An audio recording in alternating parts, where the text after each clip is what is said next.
Today I'm going to show you exactly how to add Calendly invitees to HubSpot using Zapier. Open your browser, head to zapier.com and sign in. Once the dashboard loads, click the Create button in the upper left corner, then choose Zaps.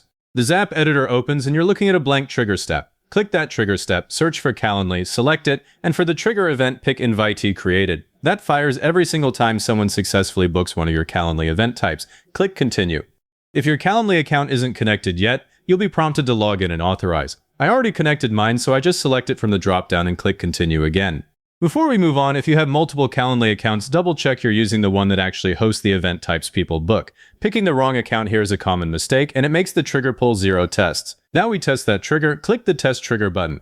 If Zapier doesn't find any sample invitees, you have to go create a test booking in Calendly real quick. I'm switching over, picking a demo event type, filling in a first name, last name, and email, and scheduling it. Back in Zapier, I hit Test Trigger again, and now it retrieves the sample. All the fields Calendly captured appear: first name, last name, email, phone number, event name, date, time zone, and any custom questions you built into your booking form. Scroll through and confirm the data looks right.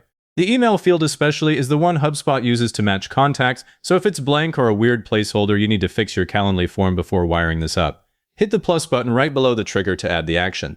Search for HubSpot, select it, and for the action event, choose Create or Update Contact. I never use the plain Create Contact option here because the same person booking a second meeting would generate a duplicate every time. Create or Update Contact checks for an existing record by email and just updates it, which keeps your CRM clean. Click Continue. Now connect your HubSpot account. If you haven't authorized Zapier before, you'll see a login window, sign in and grant the permissions. I've already done that, so I pick my connected account from the list and click Continue.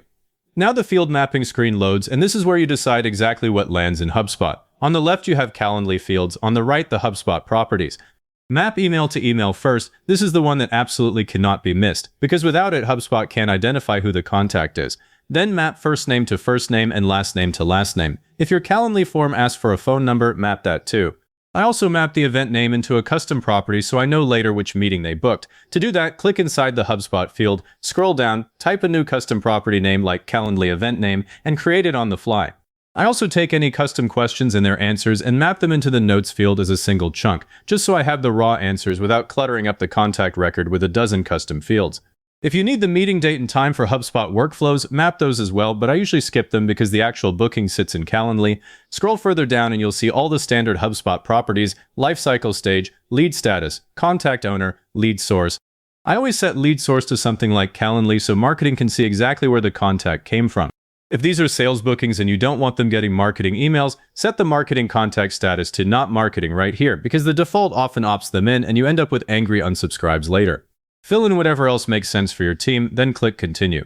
Now click Test Step. Zapier sends the sample data to HubSpot and creates or updates the contact. Once it finishes, I open HubSpot in a new tab right now, head to Contacts, search for the email you used in the test, and open that record.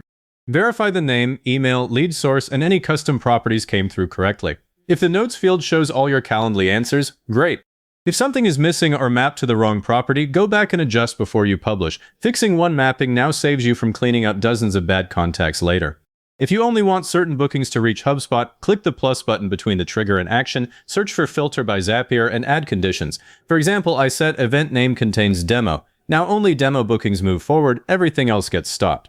You can stack conditions: company is not empty, country equals something, to keep the CRM tidy. Before publishing, I scan the whole workflow. Trigger is Calendly invitee created, any filter looks correct, action is create or update contact, and the email mapping is solid because that's the point that causes the most silent failures. If the email mapping is missing, the Zap runs, but HubSpot silently rejects the data, and you won't know until you check history. Now give your Zap a name at the top, something clear like Add Calendly invitees to HubSpot, and click Publish. The Zap goes live immediately. I always do one last live test from end to end. Switch to Calendly, book a meeting with a different name and email than the one you used before, then jump into HubSpot and refresh the contacts list until that new person appears. It usually takes under a minute. If it doesn't show up, open Zapier's Zap History from the left sidebar. That's where every single run is logged, success or failure. Any error, like a bad email or a mapping mismatch, will have a specific message you can click into and trace. While you're in here, a couple things you'll want to keep an eye on. Zap History is your troubleshooting dashboard if someone says they booked but there's no contact. This is the first place I look, and if you ever need to add more fields later, just come back into this Zap, open the HubSpot action step, and map the new fields without rebuilding anything.